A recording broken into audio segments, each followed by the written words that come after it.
All right, this is our lesson for formula mass and percent composition. It's page 115 in our notebooks. In order to be successful for this, you're going to need a periodic table and a calculator. Okay, so one of the most important things in moving forward in chemistry, particularly when we start looking at calculations within reactions, is being able to determine the formula mass and the percent composition of compounds. And so there's a couple of prerequisite skills we're going to work on, and then we're going to get to the actual nitty-gritty of calculating formula mass and percent composition. First, let's just introduce the concept. And so we're going to fill in our notes page on page 115. And our objective today is we should be able to calculate the formula mass and the percent composition by element for values or for formulas that we see in a problem. So you can see on our notes page it is divided into two sections. We've got finding formula mass, and then we have finding percent composition. In order to find formula mass, though, we first have a skill that we have to know how to do, which is determining the number of atoms that are in a formula. And so I'm going to do a couple of examples before we even get to our notes to make sense of this. So when we see a formula like this, H2O, notice this subscript. This subscript is referring to the element that it is attached to or behind. So when I see H2O, what that means is that I have two H's, and I don't see any number here, so I can assume 1 O. 2 H's, 1 O. Okay, so if I look at this compound, CH4, there's no subscript behind C, so I'm going to assume a 1, and this 4 is attached to the H, so that's 1 C and 4 H's. Okay, sometimes I have what we call a polyatomic ion, where I have 3 or more capital letters. Each capital letter indicates a new element. So this has 3 capital letters, so I have 3 elements. Here's Mg, there's no number attached to it, so there's 1 Mg. Here's N, no number attached to it, so there's 1 N. And then here's O, it has a 3 attached to it, so 3 O's. So we'd say 1 Mg, 1 N, and 3 O's. Okay, so if we look at another polyatomic, I know it's that because I've got 3 capital letters, and so I see that there's a 2 attached to the Na, so that's 2 Nas. There's no number here, so that means 1 S, and there's 4 O's. Okay, now, sometimes we see parentheses, and then with parentheses, we're going to do the same thing that we would in a math class. First, I note that there are 3 capital letters, so I'm going to have 3 elements. I see Ca, there's no number behind Ca, so that means just 1 Ca. And then I look inside the parentheses here. I can see that I have NO3. There's 1 N, and there are 3 O's. But notice the 2. What this means is I actually have 2 sets of this. So 2 times 1 is actually 2 N's, and 2 times 3 is actually 6 O's. Another way that I could think about it is I could rewrite it like this. It's Ca, NO3, NO3, 2 sets of NO3. And so I can see that it's 1 Ca, that gives me 2 N's, and then 3 O's plus 3 O's would be the 6 O's of oxygen. So you could do it either way. You could just distribute this in, which is what I typically do, but you also could just write whatever's in the parentheses that many times, and then add up like values. Okay, so just as a visual, that's 1 Ca, that's now 2 N's, and then 6 O's, because anything outside of the parenthesis distributes in to each capital letter inside the parenthesis. Okay, and so then now we have a more complicated problem because we've got numbers everywhere. I see a capital letter, and a capital letter, so that gives me 3 elements in this compound. The 3 is attached to the Ba, so that's going to be 3 Bas.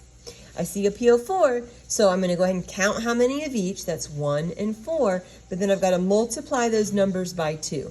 So that gives me 2 Ps, and then 4 and 4 more is 8 O's. And so I have 3 Ba, 2 Ps, and 8 O's. And that's our first skill to be able to do any of our work today for formula mass or percent composition. Okay, so to find formula mass, what we're going to do, and I'm going to zoom in here, is we are going to determine the number of atoms of each element, which is what we just practiced, and then we're going to multiply that number by the atomic mass that we're going to find on the periodic table. So we're going to go to the periodic table, we're going to find the mass, which remember is that bottom number underneath the symbol, and then we're going to multiply that mass by however many of that atom we have, and then we're going to add it up for a total. So for example, if we look at this problem here in our notes page, we can see that we have NH42SO4. And so remember, we would distribute that 2n. So that gives me for n, I have 2 n's. For H, I have 8 H's, because that's 2 sets of 4. There's 1 S and 4 O's. So that's first just my number of atoms. Then I'm going to go to my periodic table, and I'm going to say, well, what's the mass of each of those things? So I'm going to grab my periodic table, and I'm going to go to N. Here is N, and I can see N has a mass of 14.007. So if I look here, I have 2, and I'm going to multiply that by its mass, which 14.007, they rounded it to 14.01. And that gives me a mass of 28.02. Then I'm going to do the same thing for hydrogen. So we said there were 8 hydrogens. If I look up its mass on the periodic table, I'm going to see 1.008, which they had rounded to 1.01. 8 times 1.01 gives me 8.08. And then continued on for sulfur and for oxygen. In order to get the formula mass, I'm going to take all of these subtotals and add them up to the total mass. And so this number, 132.17, is the formula mass for NH42SO4. Okay, so this notice doesn't have a unit on it. We have to understand what unit to put on each of these.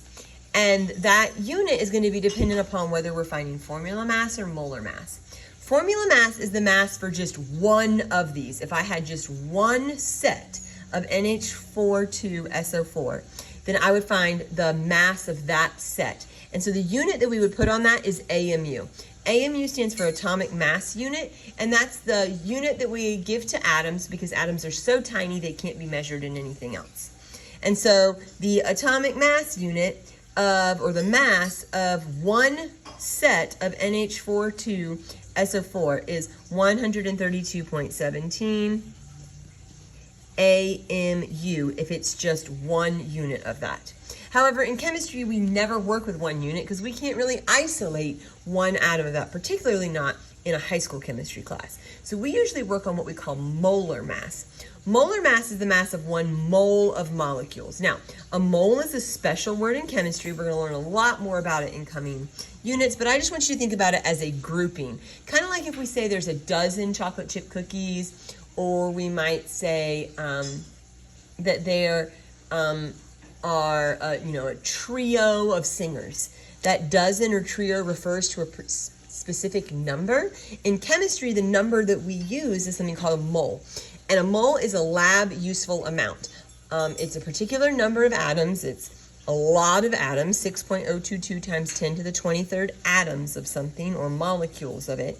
But it's a useful amount. It's something that there's enough of that we can actually do something with in chemistry. And when we look at molar mass or a useful amount, what we put on that is grams. So if I was asking you for the molar mass of NH42SO4, it would still be the same process. We would add up each part, be 132.17, but the unit we would put on it would be a gram. So, for example, if we're looking at water, the formula mass of 1 molecule of water is 18.015. That's what happens if I add up 2 hydrogens and 1 oxygen. But notice that the unit for that is AMU. If I asked you for the molar mass of water, I would add up 2 hydrogens and 1 oxygen, but that would be 18.015 grams. So notice that the numbers are the same, the units are the different. Formula mass and molar mass are equivalent in number, they just have different units. If we're looking at one single molecule, we're going to call that an AMU. If we're looking at a lab useful amount, what we call the molar mass or a mole of it, it's that many grams in 1 mole, gram per mole, which we usually just abbreviate as grams. Don't want you to stress today about whether we're talking about AMUs or grams. That doesn't really matter so much as you understand the math of how we get the number. We'll worry about the units in time to come. All right, so I want to practice a few of those with you. And we're going to practice the same problems that we were working on. We're just going to do them now. We're going to get our masses for them. Okay, so if we look at H2O, I'm going to zoom back out. Okay, so if we were looking at H2O, we said that 2 applied to the H. So that's for H, I have 2. For O, I have 1. So now I'm going to look to my periodic table. I'm going to find H. So when I find H on the periodic table, it has a mass of 1.008. So I'm going to say 2 times 1.008. And then I'm going to find oxygen.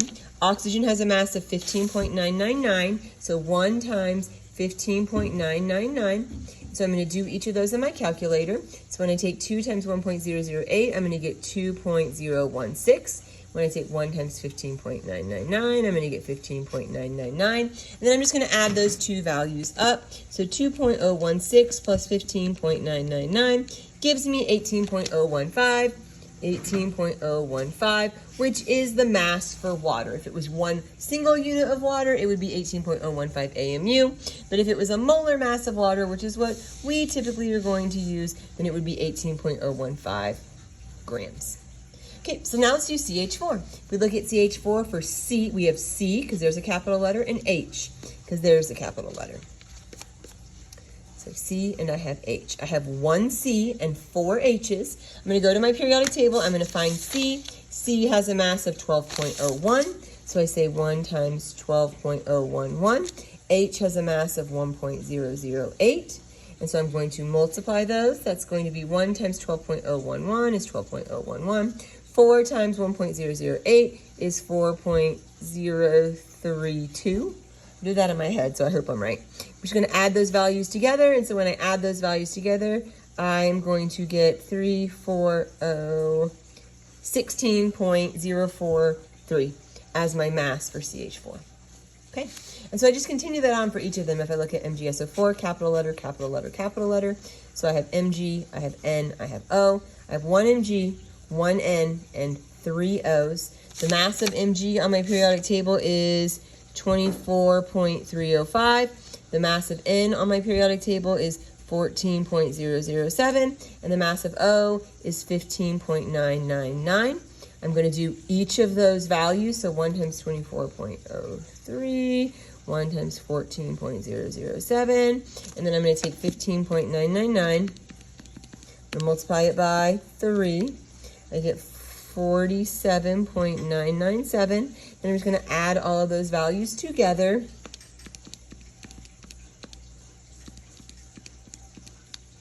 And that's going to give me 86.309 as a mass. Okay? And that's how we would do each of these. So just go in and count the number. I'm going to do a little more challenging problem, just so we have the practice for it. Capital letter, capital letter, capital letter. So I have BA, 3 of them. P, gotta substitute those in or distribute that in. So that's 1P 2 times is 2 P's. And then O, 4 O's 2 times is going to be 8 O's. So I'm going to look up their masses on the periodic table. BA has a mass of 137.33.